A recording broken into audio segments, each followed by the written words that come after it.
ಸ್ವಾತಂತ್ರ್ಯ ದಿನೋತ್ಸವನ ನಮ್ಮ ಗ್ರಾಮ ಪಂಚಾಯತಿ ವ್ಯಾಪ್ತಿಯ ಸಮುದ್ರ ಗ್ರಾಮ ಮತ್ತು ನಮ್ಮ ಸಬ್ಮಂಗಲ ಶಾಲೆಯಲ್ಲಿ ಮತ್ತು ನಮ್ಮ ಸರ್ಕಾರಿ ಗ್ರಾಮ ಪಂಚಾಯತಿಯಲ್ಲಿ ವಿಜೃಂಭಣೆಯಿಂದ ಆಚರಿಸಿದ್ವಿ. ನಮ್ಮ ಗ್ರಾಮ ಪಂಚಾಯತಿ ವ್ಯಾಪ್ತಿಯ ಸಬ್ಮಂಗಲ ಶಾಲೆಯಲ್ಲಿ ಈ ಸತಿ ನಮ್ಮ ವಿದ್ಯಾರ್ಥಿಗಳು ಅತ್ಯುತ್ತಮವಾಗಿ ಪ್ರದರ್ಶನ, ನಮ್ಮ ಸ್ಪೋರ್ಟ್ಸ್ ಆ್ಯಕ್ಟಿವಿಟೀಸ್ ಭಾಗವಹಿಸಿ ತುಂಬ ಅತ್ಯುತ್ತಮ ಪ್ರಶಸ್ತಿಗಳು ಪಡೆದಿದ್ದಾರೆ. ನಮ್ಗೆ ಖುಷಿ ಆಗ್ತದೆ. ನಾವು ಪ್ರತಿ ವರ್ಷವೂ ಇಲ್ಲಿ ನಮ್ಮ SSLC ನಮ್ಮ ಸಬ್ಮಂಗಲ ಶಾಲೆಯಲ್ಲಿ ಓದಿರೋಂಥ ಮಕ್ಕಳಿಗೆ ಅಂದರೆ ಹೋದ ವರ್ಷ ನಾವು ಸ್ವತಂತ್ರ ದಿನಾಚರಣೆ ಇದೇ ಅಂಗವಾಗಿ ನಾವು ಹೇಳಿದ್ವಿ, SSLC ಮಕ್ಕಳಿಗೆ ಯಾರು ಅತ್ಯುತ್ತಮ ಅಂಕಗಳು ಫಸ್ಟು, ಸೆಕೆಂಡು ಮತ್ತು ಥರ್ಡು, ಪ್ರಥಮ, ದ್ವಿತೀಯ ಮತ್ತು ತೃತೀಯ ಯಾರು ತಗೊಳ್ತಾರೋ ಅಂಕಗಳು ಅವರಿಗೆ ನಾವು ಪ್ರೋತ್ಸಾಹಧನ ಕೊಡ್ತೀವಿ ಅಂತ. ಅದೇ ರೀತಿ ನಾವು ಈಗ ತಾನೇ ನಾವು 3 ಜನ ಮಕ್ಕಳಿಗೆ ವಿತರಣೆ ಮಾಡಿದ್ವಿ. ಎಲ್ಲ ನಮ್ಮ ಗ್ರಾಮ ಪಂಚಾಯತಿ ಅಧ್ಯಕ್ಷರು, ಉಪಾಧ್ಯಕ್ಷರು ಮತ್ತು ನಮ್ಮ ಸದಸ್ಯರುಗಳು ಎಲ್ಲರೂ ಸೇರಿ. ಮತ್ತು ಇಲ್ಲಿ ನಮ್ಮ ಗ್ರಾಮ ಪಂಚಾಯತಿ ವ್ಯಾಪ್ತಿಯಲ್ಲಿ ನಮಗೆ ಒಂದು ಖುಷಿ ಏನಂದರೆ, ಇಲ್ಲಿ ಕೆಲಸ ಮಾಡೋದಕ್ಕೆ ಒಂದು ಖುಷಿ. ಎಲ್ಲರೂ ತುಂಬ ಸಹಕಾರ ಮಾಡ್ತಾರೆ. ಮತ್ತು ಪೋಷಕರು ಇರ್ಬೋದು, ವಿದ್ಯಾರ್ಥಿಗಳು ತುಂಬ ಅತ್ಯುತ್ತಮ ಖುಷಿಯಾಗಿ ಕೆಲಸ ಮಾಡಿ ನಮ್ಮ ಒಂದು ನಾಡ ಹಬ್ಬ ಥರ ನಾವು ಎಲ್ಲ ಇಡೀ ದೇಶಾದ್ಯಂತ ಮಾಡ್ತಾಯಿದ್ದಾರೆ. ಆದರೂ ನಮ್ಮದು ಒಂದು ಚಿಕ್ಕ ನಮ್ಮ ಸಬ್ಮಂಗಲ ತುಂಬ ಅತ್ಯುತ್ತಮವಾಗಿ ನಮ್ಮ ನಾಡ ಹಬ್ಬ, ನಮ್ಮದೇ ಹಬ್ಬ, ಮನೆಯಲ್ಲಿ ಹಬ್ಬ ಥರ ನಾವು ಆಚರಣೆ ಮಾಡಿದ್ದೀವಿ. ಎಲ್ರಿಗೂ ನಮ್ಮ ನಾಡಿನ ಸಮಸ್ತ ದೇಶಾದ್ಯಂತ ಮತ್ತು ನಮ್ಮ ನಾಡಿನ ಎಲ್ರಿಗೂ ಸ್ವಾತಂತ್ರ್ಯ ದಿನ ಶುಭಾಶಯಗಳನ್ನು ತಿಳಿಸ್ತಾ, ನಮ್ಮ ಸಮಂದೂರು ಕೆನರಾ ಬ್ಯಾಂಕ್ ಶಾಖೆಯ ಮ್ಯಾನೇಜರ್ ಮಂಜುನಾಥ್ ಅವರು ಬಂದಿದ್ದಾರೆ. ಅವರು ಮಕ್ಕಳಿಗೆ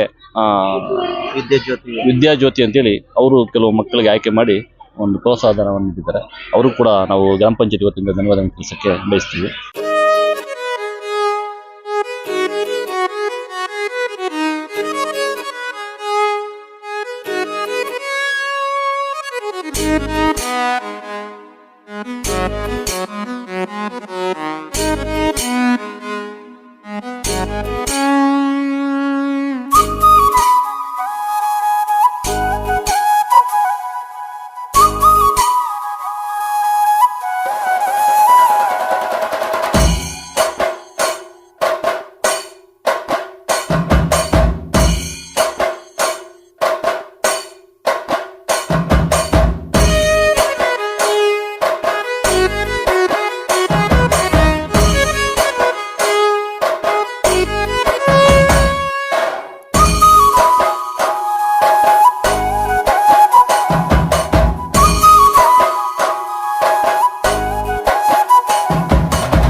ಕೆನರಾ ಬ್ಯಾಂಕ್ ಮ್ಯಾನೇಜರ್ ಆಗಿದ್ದೀನಿ. ಇಲ್ಲಿ ನಾವು SC/ST ಮಕ್ಕಳು, ಹೆಣ್ಣು ಮಕ್ಕಳಿಗೆ ಅತಿ ಹೆಚ್ಚು ಅಂಕವನ್ನು ಪಡೆದವರಿಗೆ 5ನೇ ತರಗತಿಯಿಂದ 10ನೇ ತರಗತಿವರೆಗೂ ಯಾರು ಹೆಚ್ಚು ಅಂಕ ಗಳಿಸುತ್ತಾರೋ ಅವರಿಗೆ ವಿದ್ಯಾಜ್ಯೋತಿ ಯೋಜನೆ ಮೂಲಕ ನಾವು ಸ್ಕಾಲರ್ಶಿಪ್ಪನ್ನು ನೀಡಿದ್ದೇವೆ.